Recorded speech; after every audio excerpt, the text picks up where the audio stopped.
What's up? It's your boy Uso Ron, and you're tuned in to 30 to Life Unlocked.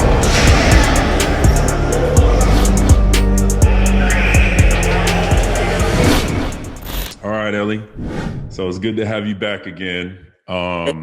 So I wanted to ask you about that video that we did. You know, I'm sure you got a lot of feedback. There was a lot of comments in the comment section. So why don't you tell us about your experience since we had that video and that interview? Oh my goodness. A lot of people showed love, and I didn't realize that our polys in Australia and New Zealand, like there's so much love that was coming from that way, you know? And then even out here in the Bay Area, like a lot of people showed love, and it just made me realize when I read a lot of the comments just how much our culture is in need of healing. You know, some of the females were just like, "Oh my gosh, I don't even know you, but you're talking about my life." A few of them, I literally just like sat there and was just like, "Man, this is, this is basically why I was so like I was scared to talk about my experiences, but then I wasn't. Right, Needed to be put out there." right. Now, when you were in prison, did you go through some programs or certain things like that in order for you to be able to open up like this? Or is this just something you kind of worked on your own? You know what? I hid my pain and shame for like almost 10, 15 years, you know, because I literally thought I was by myself. And Mm, if I open up about my issues and my traumas, that people won't get it. It's either they won't get it or they'll look down on me, you know? right. And then a lot of the times I literally had the thought process that they would probably think, "Oh, she's making this up," which is what in the very beginning as a kid, when I did say something, like I was literally beat. Mhm.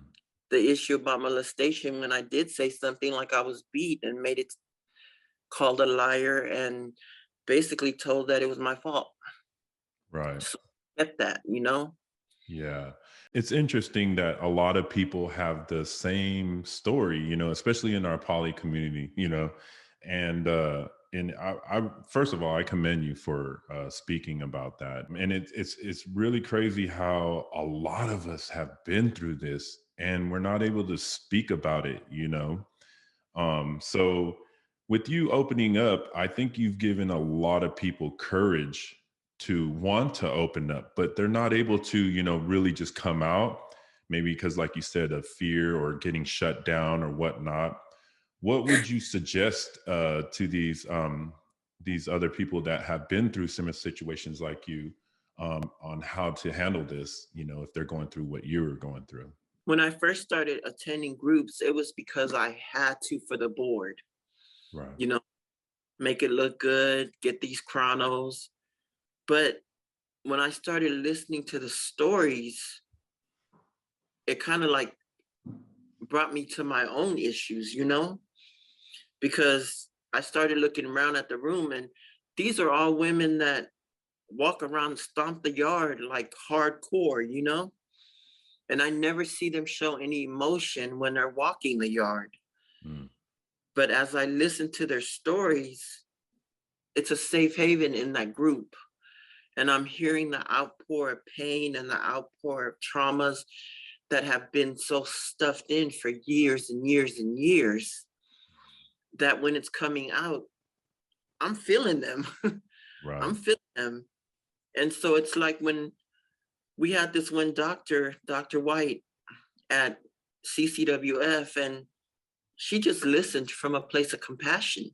Mm, You know, she was there for the lifer because it was a lifer group, but every single topic was every single thing I was feeling, I was shamed with expressing, mhm. and I was told never to talk about it. So when the issues of molestation came up, that was a really big shame factor for me because I was always told that it was my fault. Mm. And so she saw my pain, but I just couldn't express it at that time. And you know what she told me was, once you talk about it, you're gonna release. Yeah. You know, and I always thought like, man, who is she? She don't know me, you know, stuff like that. Right. But as I kept listening to her and I kept watching her, you know, just letting the women pour out their pain, I realized it wasn't no judgment there. So I felt safe to like express myself to her, you know? And when it came down to it, she made me safe to express myself to the group. Mm. So that was one class right there, was our lifer group, you know? That was my Right. first group there. And then as the group started coming on, I started putting myself more into the groups instead of just showing up. And I realized that as I showed up and I started listening and not listening, I mean, I was listening with an open heart and open mind, trying to get some healing for myself. Because at that young age, I was everywhere with my pain, Right. Right. you know, and when it started to surface up in these groups, automatically I would try to shove it down because Mm. I can't show no weakness, you know, Mm. I can't show no emotion. And I think once, as the group started hitting me and started getting more into me, I started become my core started becoming more emotional. I started becoming more attentive to things around me, you know, Right. and it truthfully, CIW, and I speak about it with so much love and you know, and I was honored to be placed at CIW now that I'm looking at it, you know, because CIW has so many wonderful groups for people. And the one group that I really, really learned a lot from was Beyond Violence. Mm. You know, their curriculum is from Stephanie Covington, but it was just the family dynamics that really kicked in for me. And the family dynamics basically taught me where my role was Mhm. from the very beginning. And that was to take care of the family. And I resented that a lot. Mm. I realized I resented that because family, trying to protect my family, that shamed me. Right. Right. And You know, a lot of poly women, they have this responsibility fall on them, in the family where they take care of the siblings, even sometimes taking care of the parents, you know, and it's a big responsibility for someone at a young age, and especially if you're going through traumatic, times and things like that, and things happening to you that you can't speak about. Um, so in a way, it was very fortunate that you did go to prison. Unfortunate and fortunate, yes. but you got the right programs to release all this trauma to speak about it. And from what I'm hearing, it sounds like that it was easier for you to be around other women who have had similar experiences and were able to speak about it.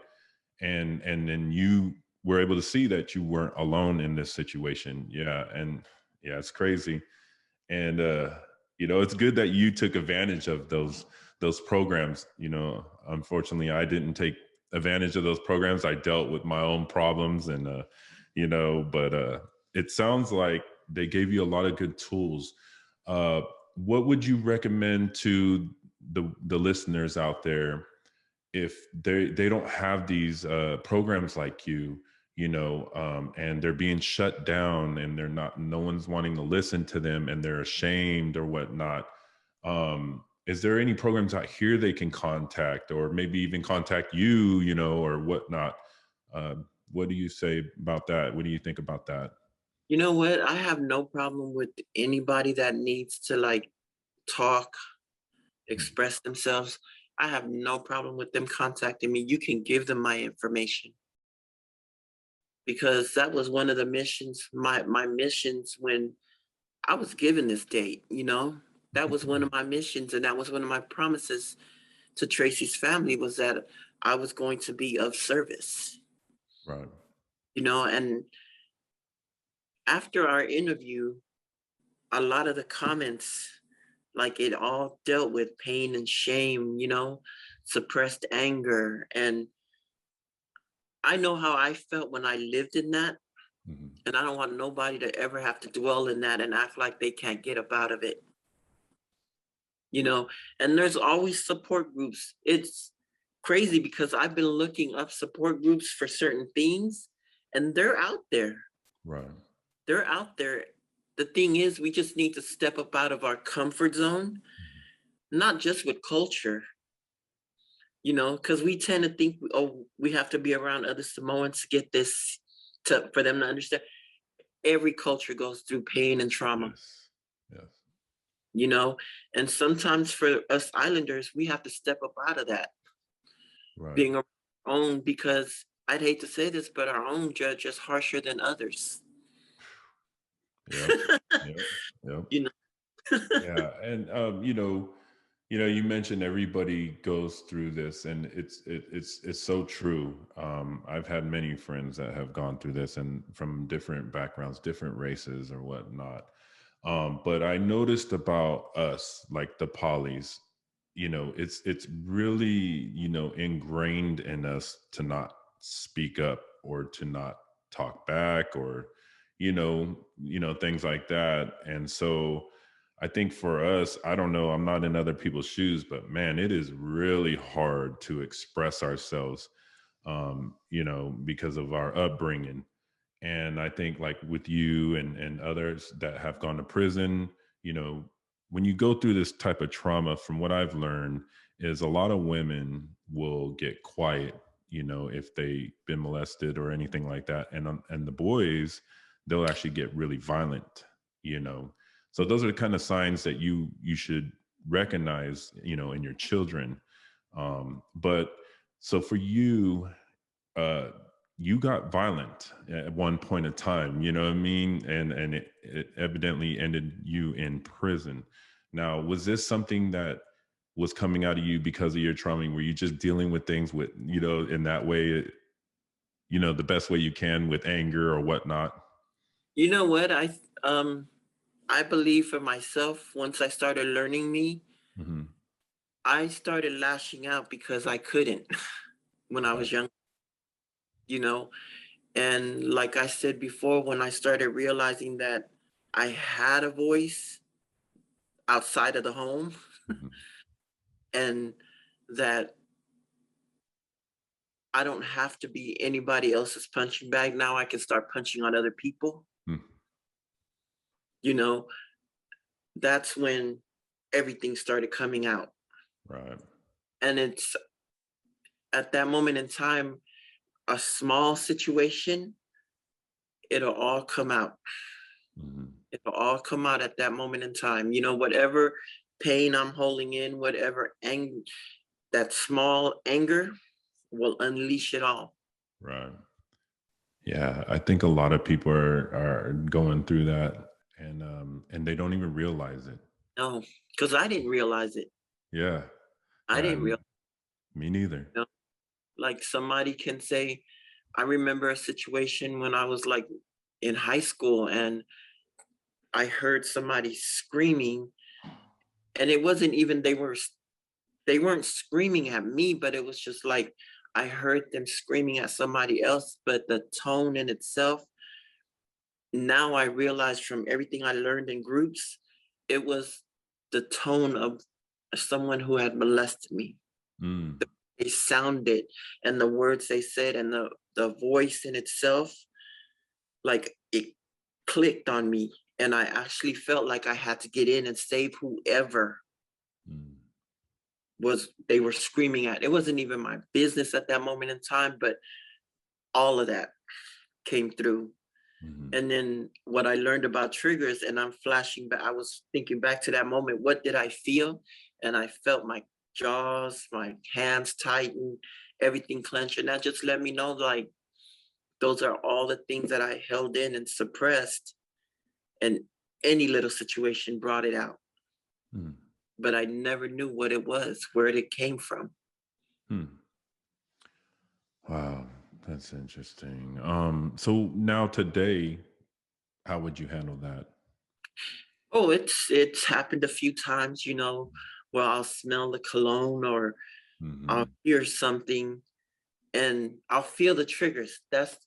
I'm so grateful that I realized I was taught my triggers, and I can feel like my body, the senses in it. It's telling me, like your body will tell you what's about, how you're feeling. Right. And in So, situations like that, when I feel my body tight, my jaws clench, those are and my back gets real heavy, tight. those are all the I'll flags. Yes, I Yeah. gotta walk away. I gotta walk. So, do triggers stay with us forever, or is it something that will eventually go away, or is it something that we just got to deal with for the rest of our lives? You know what? What I was taught and my knowledge of it is the situations that we go through stay with us. Mhm. You know, triggers are just a way for us to know what our body is feeling. Okay. So we'll always get those senses, Mm. especially when our mind is telling our body that something's happening. A Mhm. red flag that's our red flag that a situation is not good for us at that moment in time. Right. We, Hmm. same way how to, like, when love comes through and you feel it, that's the same way hate comes through and you feel it. Right. That moment when anger, you know, comes through, or rage, you feel rage, it's time for you to walk away. Yeah, it's all about recognizing those red flags and then And how you deal make- with it. yeah, Yeah. I think just making that right choice when those red flags kick in. Right. Because before, when we were younger, we just beat something up. Yeah. What's up, everyone? Thanks for watching. You can listen to the rest of mine and Ellie's conversation on Spotify and Apple Podcasts for free. Don't forget to check out our new merch under the video. Use promo code Giving Thanks. You know what it is. Stay the fuck out of trouble.